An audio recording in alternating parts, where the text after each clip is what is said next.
Welcome to Raising Daughters, the podcast that helps parents learn the best ways to support their daughters as they navigate the high levels of stress, anxiety, pressure, and uncertainty so pervasive in our culture today. Dr. Tim Jordan is a developmental and behavioral pediatrician who has specialized in counseling girls for over 30 years and sheds light on the realities of today's young women in all facets of their lives. This is your opportunity to learn how to better support your daughters, making them feel safe, secure, and truly loved in the midst of life's ups and downs. Here is your host, Dr. Tim.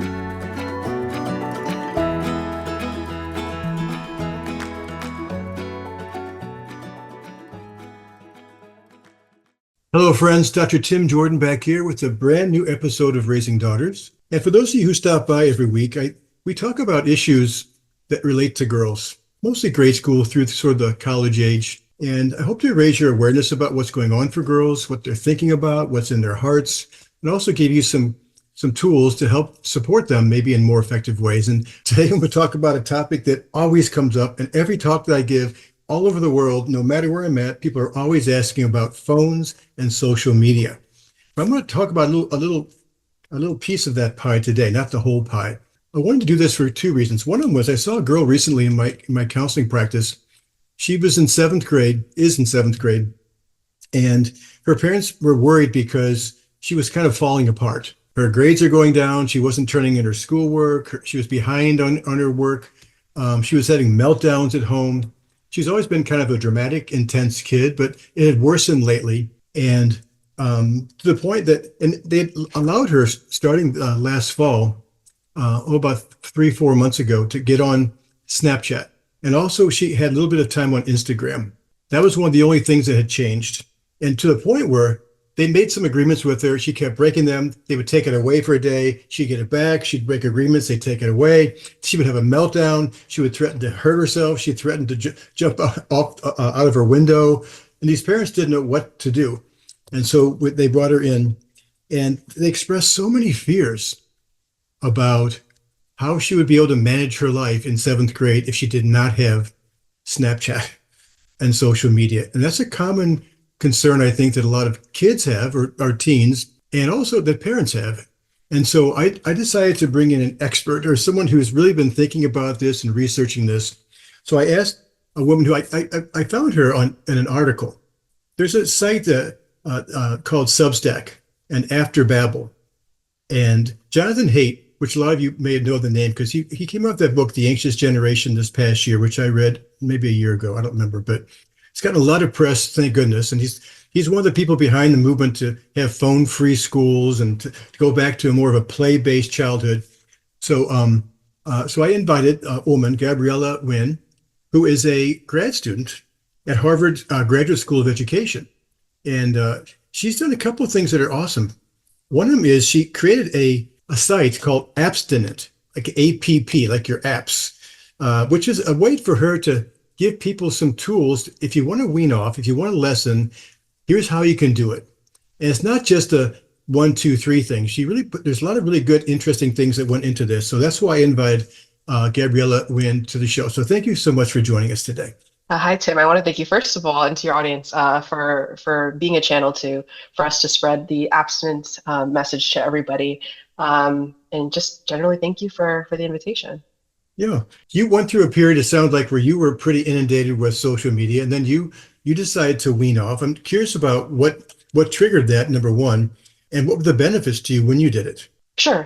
So my story, and something I want to always emphasize as the kind of general theme of my story is I, from a very young age, I'm also from the Silicon Valley, I'll add that too as a double whammy, but I had these technologies when I was very young, around the age of 9. I started with the iPod Touch and then slowly got all of the social medias. Post 2010, things started to really pick up. And for about 10 years, and I'm now 23 years old, for about 10 years, I was what they call chronically online, which is essentially your whole world and your perception is mediated through these platforms.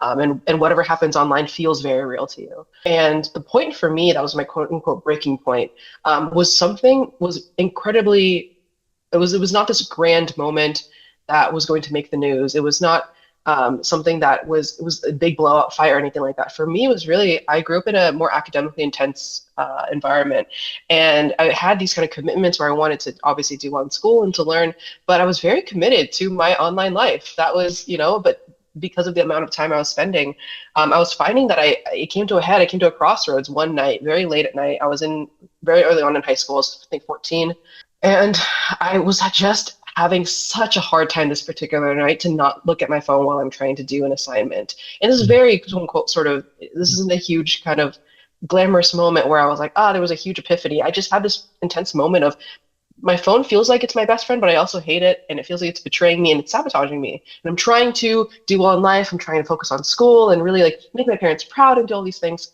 And then I started to see over the next, I don't know, maybe year or two, posts from other people who were like, okay, I'm detoxing from social media. I'm going to go off for 1 week or 3 days or something like that. And I thought, okay, maybe I can try that.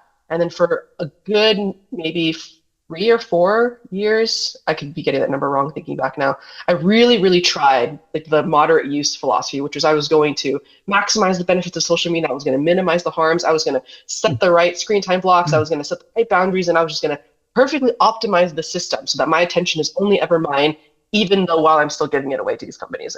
And I was absolutely convinced that that was the way to move forward. And it wasn't until I got to the point that was just not working that I realized, all right, if this is a more drastic situation than I thought, what else could I do? I thought, what if I just deleted my account, right? What if I just had this sort of feeling that I just needed to back away? And then for a long time, I went back and forth. There's a 30-way. This is something that's really important that I built into the method that I use to help people get off of social media. Is the major platforms like Instagram and X and Snapchat, I believe. No, Instagram and X primarily, but they have a 30-day deactivation window. So you can't actually just immediately delete your account. When you you can only deactivate it, and then after 30 days, it'll delete. So all your information will be erased on your end anyways. Yeah, I wonder why they set it up that way. Of course, exactly. And so I really tried to do that. I really tried to make it past the deactivation window, and it was really hard. And then one sort of really intense push, I made it past that window with my Instagram. And the way it works is obviously you build up all this grand social capital, right? You had all these followers and posts and highlights and things. And then once my account was deleted, I was like, oh my gosh, it was that extra boundary where if I had to make an account again, I'd have to refollow people, and I'd have to go through all the social friction of people realizing why they thought I unfollowed them. And so it kept me away. That kept me away from Instagram. And then over time, I started to realize wow, I actually start to sleep a little bit better. My attention's a little bit better. And then one after the next, the dominoes just started to fall. So this whole philosophy of abstinence was not something that I just woke up one day and I was like, this is what's going to do it. It was a natural end to me going through each stage of the process of trying to figure out what I can do about this habit. It was completely natural. It was nothing I preconceived of this grand idea before, and then it was going to turn into this thing. And it changed so much about my life. If I were to tell my 15-year-old self, there's one thing that you could change that would make your life better today, it would be to get off of social media and don't fight that uphill battle. And one thing else I'll say about this is that I'm in an interesting end of Gen Z. So a lot of people call Gen Z kind of the digital generation. But one thing in addition to that, I would argue is that if you were going to go along with the measurement of technological innovation, you can actually split Gen Z really up into 3 generations, I would say. The older third, so I would say anyone maybe 21 and above, I'm on the younger end of that, grew up with Instagram as the brown Instagram before it changed to the new pink hip one. And it was sort of pre-algorithm. It didn't have stories. It was that version. And then the mid-tier of the generation is kind of the TikTok short form generation. So they maybe went through the pandemic with TikTok, and when it took off in 2018 and really started to change the game in 2020, 2021. And then the bottom sort of third are the ones who are dealing with character AI companionship. And then the overarching theme here is that it's not like one stage ends and the next begins. Yeah. It's that the youngest generation, they have to deal with all 3 categories, right? So growing through puberty, I didn't have AI companions. And through puberty, I also didn't have short form video either. It was not until I got into my later adolescence that I have those. So it's becoming, these are actually piling up. And that's something I want your listeners to really know is the intensity of actually living in the digital age as a young person is also intensifying. It's not just that we are, it's not just that the technology itself is changing, it's actually piling on top of itself. And that compounding effect is something to definitely be aware of. And as you were talking about growing up and all that stuff, what I heard in your voice is what I hear in a lot of girls' voices on my retreats and my camps and my counseling practice, which is stress. Even the way you were describing it, I was getting stressed just hearing your story, which happens all the time to me when I hear girls talking about how it affects them. It definitely, I think stress is a really good way to put it. I would say it's also just like work in that sense too, because I mean, the average screen time for Gen Z of just social media is a couple hours a day. And if you were to add that up for a week, and this is just the average, is a part-time job. And for a considerable portion of that population, it's over 5 hours a day, which is almost a full-time job. So it is stress like it is work, because you have a lot of adults now who always have their email on them. That's their text message, right? Because they're always attached to work. Imagine doing that while you're also a teenager as well. And not only that, you're in a critically sensitive period in your development that's also really sensitive to sort of social reinforcement. So it was absolutely like having a job, except nobody was paying me and other people were making money off of it. Yeah. And one of the things I read, I think it was in Jonathan Haidt's book, that the anxious generation was, it's not just what they're doing, it's what they're not doing when they're spending 5 hours on wherever, on TikTok or whatever. And that's a really important question. What are they not doing?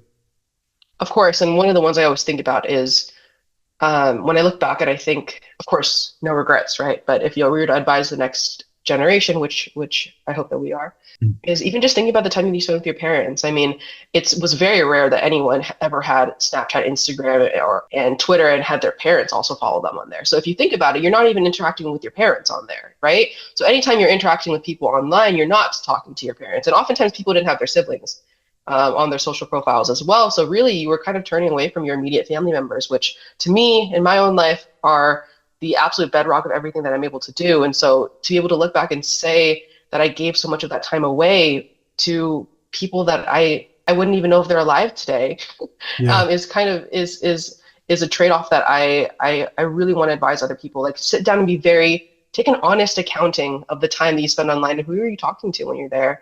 And sort of mediums aside, you can even just calculate the amount of time that, well, between how many hours my dad works and my mom works, my brothers are away at school, how much time do I actually have with them in between all of that? And how much of that time am I actually spending talking to them? And take a really honest accounting. You'd be very surprised what you come to. Yeah. So let's get into the meat of it, because this is really what I want parents to hear. Because lots of teens want to lessen what their time, go off, take breaks, forget about, like you did, just really go cold turkey. But a lot of them have a hard time doing that because they just don't know how. And you have what you call, I think, a 5D method, Right. five steps that you can kind of take.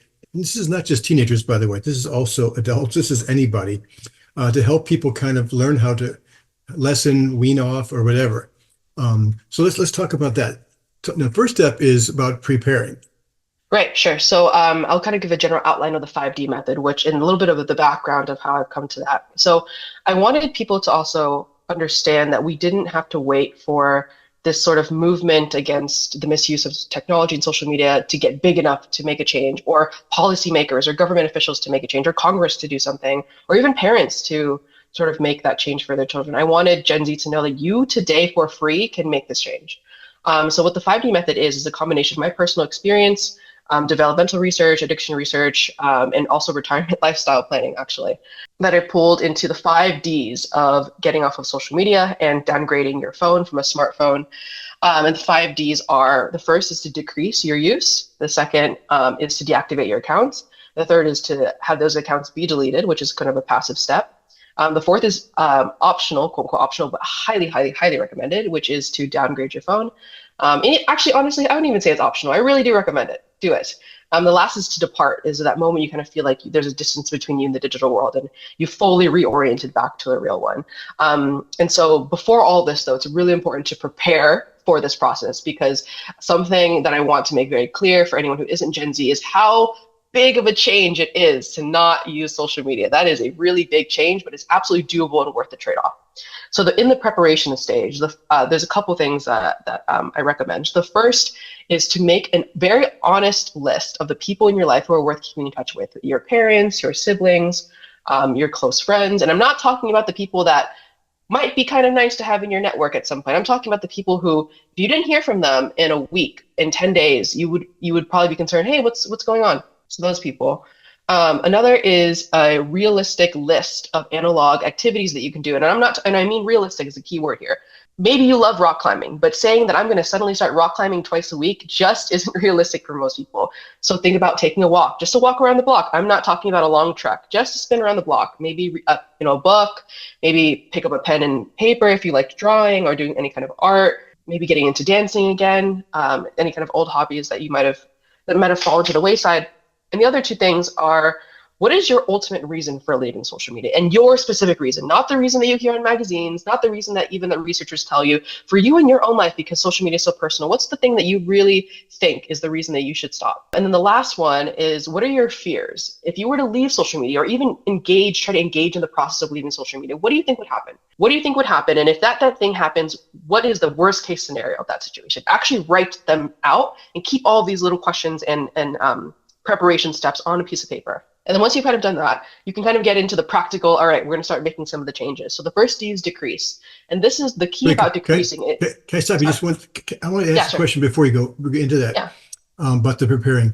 Because what I hear a lot from parents and teens is the hardest part in the preparation is their fear of losing their friends, that they're going to be alone, that people are going to forget them, that they're not going to be asked out, they're going to not know what's going on because everybody's talking, blah, blah, blah. So how do you address that?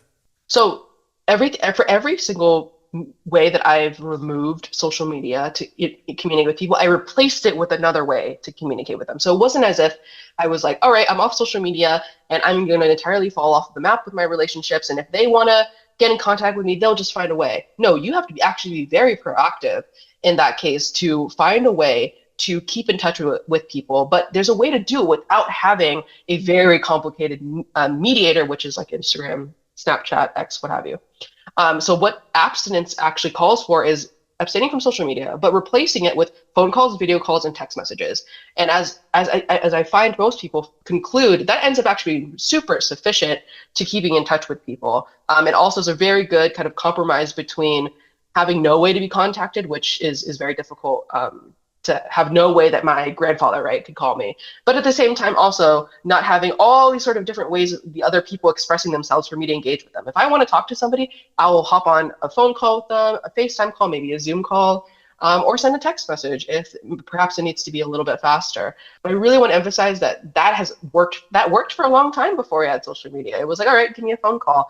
And it has to do with making sure that we cultivate a culture where people expect that. I think part of it is when I switched to that, my friends were a little bit jarred at first. It was a little bit, oh, okay, well, if I don't have you on these social medias, then the rhythm of the friendship does reset. But it's part of setting boundaries and building relationships is, how do I feel comfortable communicating with somebody, and how can I also accommodate how they feel comfortable communicating with me?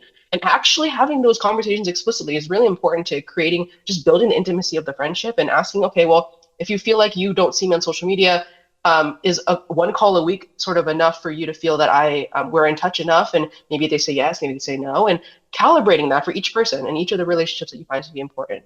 And the other thing too is in terms of missing out on a lot of things, it's one of those where you'd be very surprised that when you don't know what you don't know about, when there's a lot of times, and this is stuff that continues to this very day, I have friends who come to me to sort out certain drama that they're going through right now. And the vast majority of the time, simply having social media was the way that they got into this drama in the first place. So there's actually a lot of information that comes through that you feel like only once you've known it, you would have wanted to know. But if you didn't know it, it wouldn't have impacted your life, and it actually just created some amount of complication. So I really want to just very simply push back on the idea that simply knowing more is always better. That's not the case.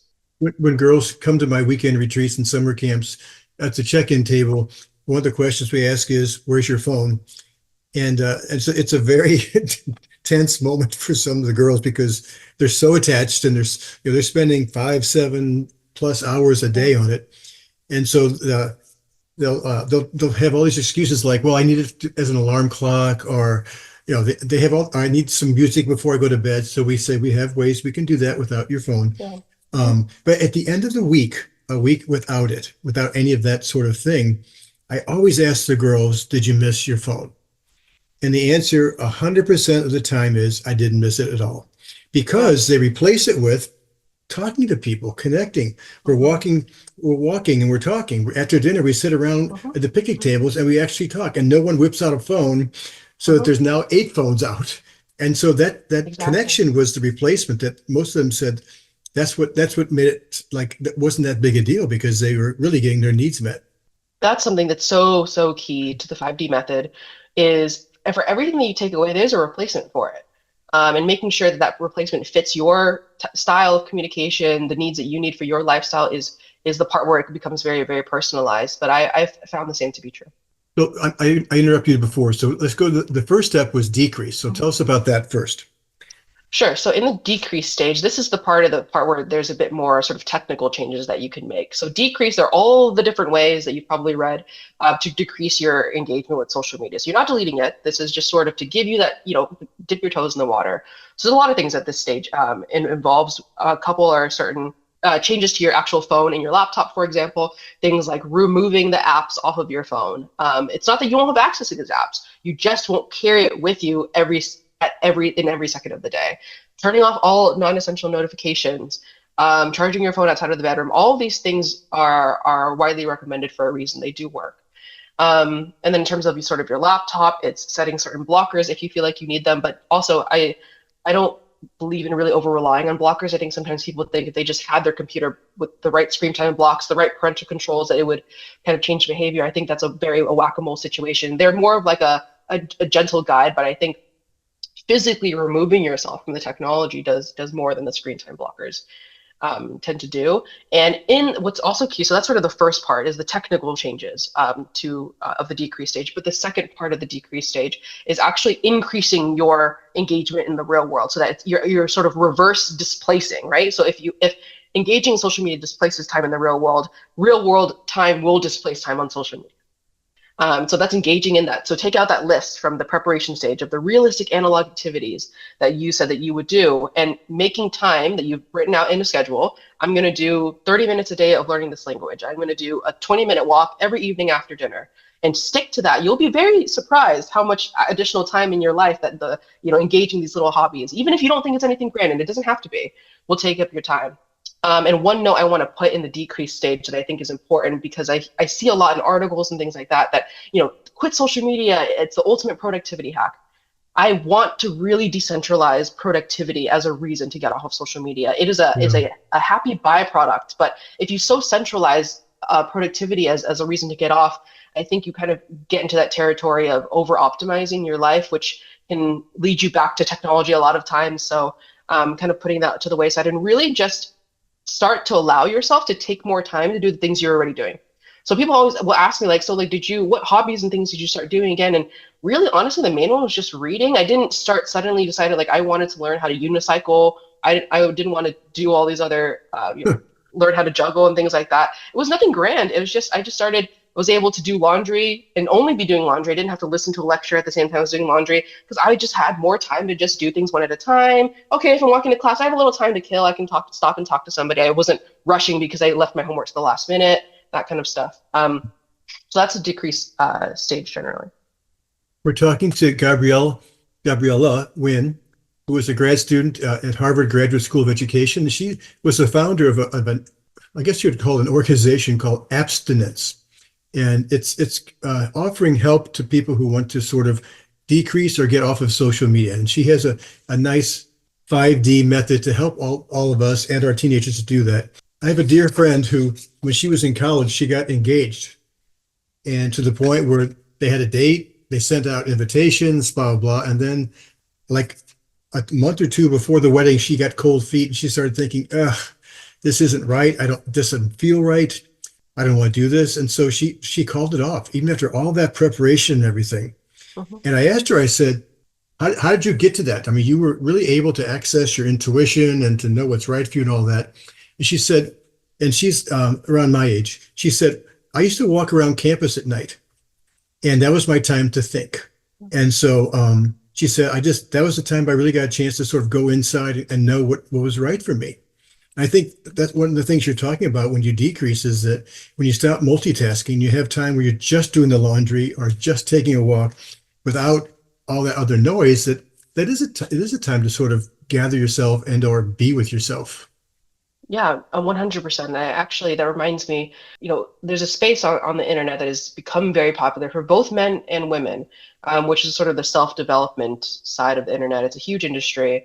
And while a lot of times they do provide helpful information, I think you kind of can get into this trap of over-consuming that content, which a lot of times is through social media. And what ends up happening is it actually displaces that sort of walking at nighttime, right? I'm not necessarily advocating for walking at night, but the idea of actually having time to reflect on processed information.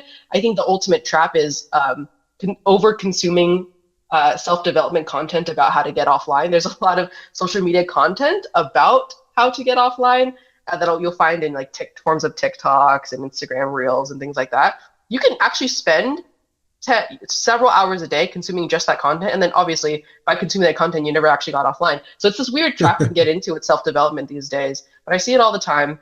But it's so important to just have that. It doesn't have to be a long period either, and it doesn't have to be okay I meditate for 3 hours straight on just my life every evening. No, it could be 10 minutes before you go to bed. You just reflect, okay, how was my day? What am I grateful for? What do I have to do tomorrow? And they don't have to be grand thoughts. They can just be like, oh, I should probably do laundry tomorrow, right off again, before dinner time. It can be just sort of passive thoughts, but allow your brain to be only with itself. It's really important. So your first step for getting off of social media is to deactivate. Your second step is delete. So the first step is decrease. The second is to deactivate. Or decrease, sorry. Right. Yeah. So the second step is to deactivate, and that's sort of at the first sort of big, I guess, checkpoint, right? Is you deactivate the account that you use the least. And the reason why I put the least is because for the way I find it is that for young people who use social media, a lot of times the ones you use the most is the one that your friends are also on the most. But if you're able to kind of start to slowly decrease these sources of stimulus that you can get, it starts to make it a little bit easier if you're not so scattered between different platforms. So you start with the platform that you use the least, and that you just deactivate it, and it'll start a 30-day window for most accounts. It'll start a 30-day window, and that actually very conveniently sort of matches the 4-week abstention period that's recommended by Dr. Anna Lemke, who wrote The Dopamine Nation. She's I forget what exact field she's in, but she does addiction research out of Stanford, but who recommends at least 4 weeks. And so that 30 days matches that 4 weeks perfectly. And so I thought I'd kind of construct the program around that. And then after you've done that, you continue doing all the things you're doing in decrease, sort of keep your tech set a certain way, keep the phone out of the bedroom, and keep engaging in your hobbies. And the idea is that you'd be doing that so robustly that you wouldn't even notice that 30 days passed and your account deleted, right? So you don't have to write down, all right, so today's January 1st, and then on the 31st is when my account delete. Just deactivate it and don't look back. And then keep engaging, you turn away, now you have one fewer account. And it's probably not going to feel like anything, because naturally what happens is you delete one account, you just spend more time in other accounts, right? The idea is that it's supposed to be a gradual change. You start doing you have maybe you have 5 accounts. Now you have 4 accounts, right? And then you let another 30 days pass, and then you have 3 accounts, and then 2. And don't jump ahead. I really want to emphasize, do not jump ahead. Maybe you can get excited. You're like, oh God, this feels great. I deleted one of the account. I didn't actually reactivate it. Let me just delete all the other 4 in one day. No. Go that same 30 days at a time, and expand it. If you're like, man, this is really tough for me and I'm really not getting through it, extend the 30 days a little bit farther. It might not be 4 weeks that you need. It might be more. And so then the next stage is delete, and that's passive stage. There's nothing you have to do. It's just sort of you've kind of got over the hurdle and you let the account delete. And then after that is downgrade. Downgrade, which is what I did. So I had an iPod Touch first when I was 9 or 10, and then I got a smartphone. I remember I got the iPhone 5S was my first smartphone. Wow. And then I had an iPhone ever since then, the 5, and then I had the 6, and then so on and so forth. And then I was thinking, okay, well, I've been off social media for a little while. What if I went the extra step just to see what happened? And I downgraded my smartphone to the Cat S22, which I have right here. It's still a smartphone in the sense that it runs Android Go, but it's in a flip phone sort of form factor, and it is limited in other ways. So for one, the screen is really, really small. It has a T9 keyboard, but it has a touch screen, so you can type on there. And I can download any app that I need. I need, sort of the verification app for my school account, or WhatsApp to be able to call my grandfather who lives in Vietnam, and do all those different things. So I downgraded my phone, and that was huge. I really do recommend this, because what happened to me is I got off social media, but I still had that habit of scrolling. So of course, if there's a will, there's a way. So I started looking at social media just through the browser on my iPhone, And it ended up I kind of started to regress a little bit. So I thought we need to do something else. So I switched down to this one and have never looked back. And I hope there will never be a day where I have to switch back to my iPhone. I'm even trying to downgrade even further from this phone if I can. But it seems to be this phone is 8 out of 10. I do still have my iPhone, though, for certain things that this phone can't do. For example, mobile deposit. But honestly, I hate to say it, I don't have too many people writing me checks. So I really am rarely ever end up using my iPhone. So and this phone really works 96% of the time I'm using this phone, and I love it.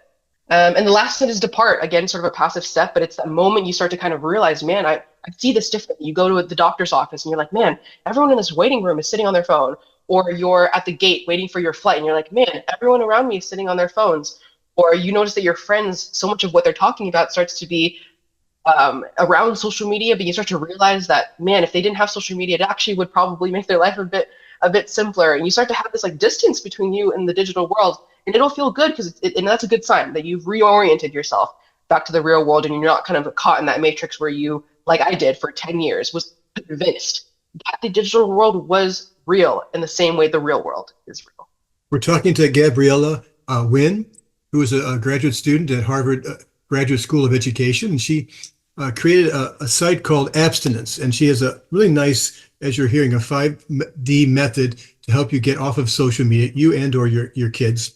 Also, part of the depart thing is about going back to what you wrote about in the prepare section, where you asked yourself, what are my biggest fears and what do I want to gain and all that kind of thing. So that's an important piece, I imagine.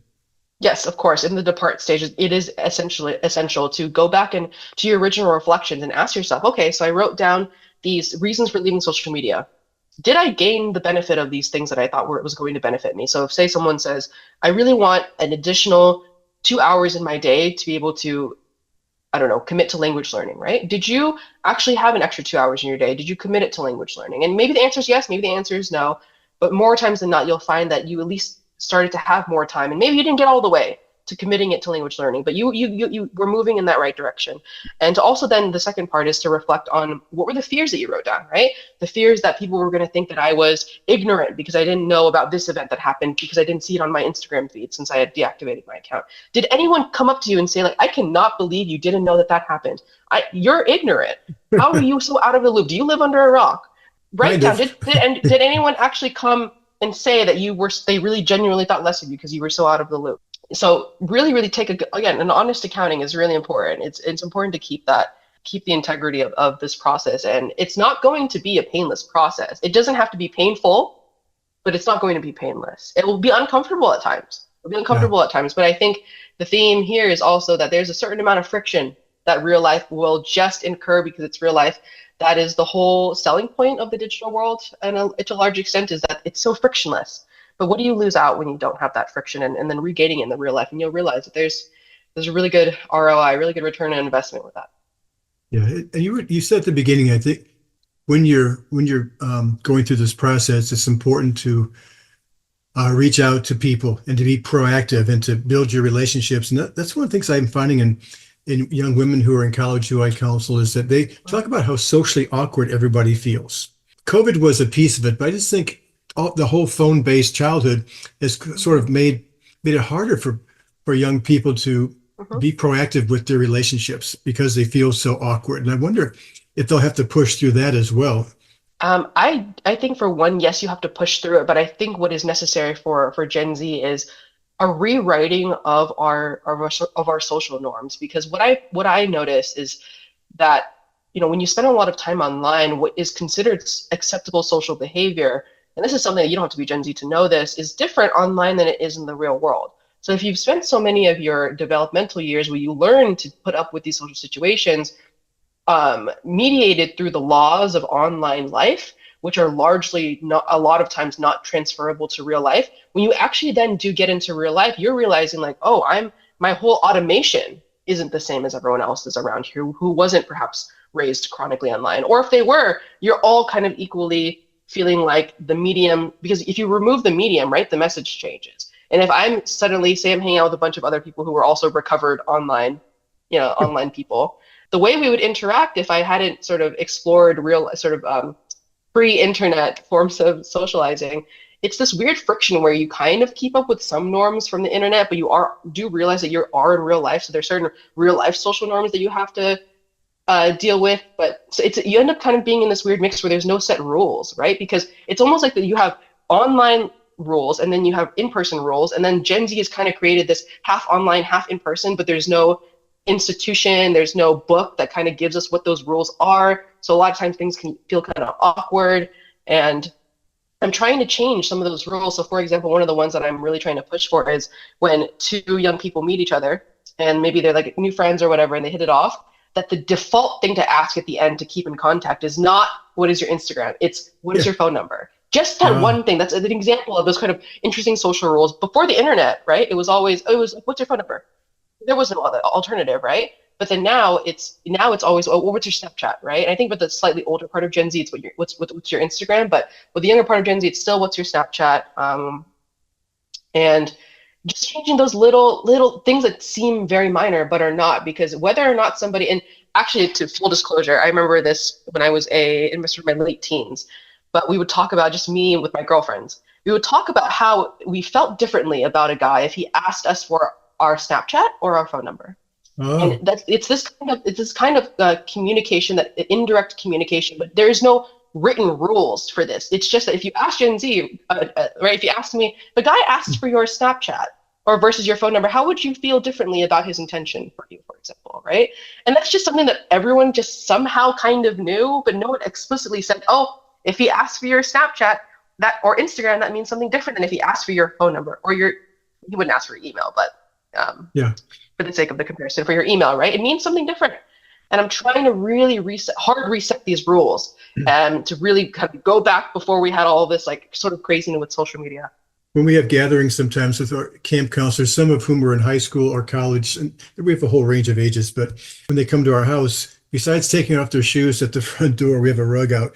We also put a basket, because one of the things that they decided might be a good thing was they would put their phones in the basket, so that if it's not in their hand or in their pocket, they'd be less likely to want to look at it. And so then we were actually all connecting and, doing one thing at a time and all that. And so that wasn't a rule, but it was kind of like it became a rule. So I imagine if you have like-minded friends, it makes it easier to go through this process.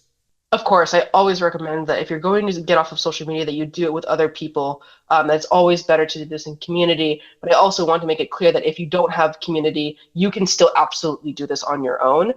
But of course, it does make it easier. I mean, even to this day, it's something that I wish I knew. I mean, only through the advocacy work in the group that I'm building am I meeting more people my age who don't have social media. But before this, I would have wished for anybody to give me some friends who didn't have social media, because of course it changes how they interact with you, but it also changes how they understand what interaction is.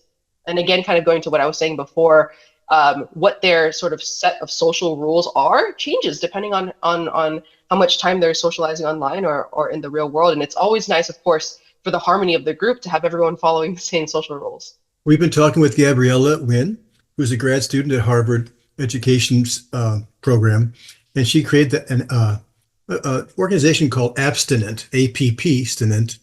And I'm curious, with all of your experience thinking about this, writing about this, researching it, because parents always ask my wife and I in our talks, at what age? They want like an age, like a rule.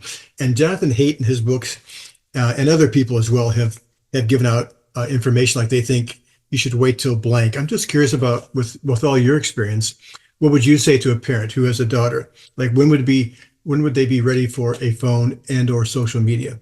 Besides never. So besides never. Okay. So besides never, I would say in an ideal situation, waiting till you're of legal age, 18, I would say, just because, I mean, just on the aspect of for most people would be through high school, which is for a lot of people really very, very tough socially. Not to say that college isn't tough socially, but it's different. You're a bit more of an autonomous being. And then in high school, you're still very linked to your family, or a lot of people are still at home. I would say 18 to set a benchmark. Of course, to some degree, right? A set age, even developmentally, because everyone can vary in that, but to some degree, right? And this is what there's pushback is like, 16 isn't arbitrary. To some degree, setting 21 exactly as an age to be able to do something, or 25, I believe, is to rent a car. To some degree, setting the age is arbitrary, but there has to be some benchmark. So yes, but I do want to emphasize that you actually do never actually need to have a Snapchat or an Instagram ever. And What? it's really, really, really hard. I know, crazy. It's really, really hard. It's really hard once you've built up social capital through it to leave it. So if you never start on it, man, that's set you off to a much easier life than what a lot of Gen Z is having to do right now. Well, thank you so much for coming on the show, but also for all the work you've been doing and the way you're putting it out there with articles and things to sort of give parents and kids a way to look at this in a different way. Like, how can you get yourself off? It is hard. I mean, our dopamine receptors get all jacked up, and it's like any other addiction, quote unquote. You don't have to be like addicted, but just we know that phones and all this stuff is addicting. And so to have a process to go through that's not just get off of it cold turkey, that you actually thought out, it's a nicely well thought out process for parents and their teenagers to sort of remove themselves from that, from social media. Well, I really thank you for inviting me onto the show, and I really hope that your listeners, regardless of what age they are, feel that they have the agency today to start, and they don't have to wait for anyone else to do it for them. I do really truly believe that the government and big tech do have a role in mitigating this issue, but I want to especially sort of eye to eye level with my peers, and you have the choice. You can make the right choice. And I hope that I've given you the tools, and I hope that the whole abstinent team, the whole abstinent community is here rooting for you to be able to do it. There is not a race. It is not a competition. And we're all moving towards a better life for us all. So thank you. So if people want more information about your program, how could they find you? Sure. So we don't have social media, of course, but if you would like to keep up with us, we do have a quote unquote newsletter. It's just a glorified email chain. There's no bells and whistles on it. On the abstinent website, appstinent.org, you can find on the very bottom of the landing page a place to just put your name, your email, and maybe a little message of why you joined the community, so we can get a little more familiar with you. And we'll send out updates as they come out and things change. And for those of you who are walking the dog as you're listening to this podcast or driving in the car, I will put that link to that site on there for you, so you don't have to memorize it right now. Thank you so much for being on the show and for all that you're doing with this really important issue. Thank you, Tim. Good to be here. Well, that was a great conversation. I hope that was helpful. Give you a perspective from a Gen Zer, but also from someone who has really looked at this and worked with young people and worked with people her age. And I think her 5D method is awesome. And she's trying to get it into a course at Harvard. And so she's putting that together right now. So I think we're going to be hearing more from Gabriela Wean in the near or not too distant future. Thanks so much for stopping by. For sure, listen to this podcast with your daughter. And that should be a great way to stimulate conversation about social media, phones, how to lessen it, how to get off of it, how to take breaks from it, all that. And or for you personally to also use your time in maybe perhaps more fruitful ways. I'll be back here in a week with another brand new podcast. Thanks so much for stopping by. Thank you for tuning in to this episode of Raising Daughters. Hopefully you've learned something useful about girls and young women and how to help them navigate the pressures, challenges, and opportunities of modern life. If you want to become a more effective parent, keep listening to the show at drtimjordan.com and let the conversations shape you.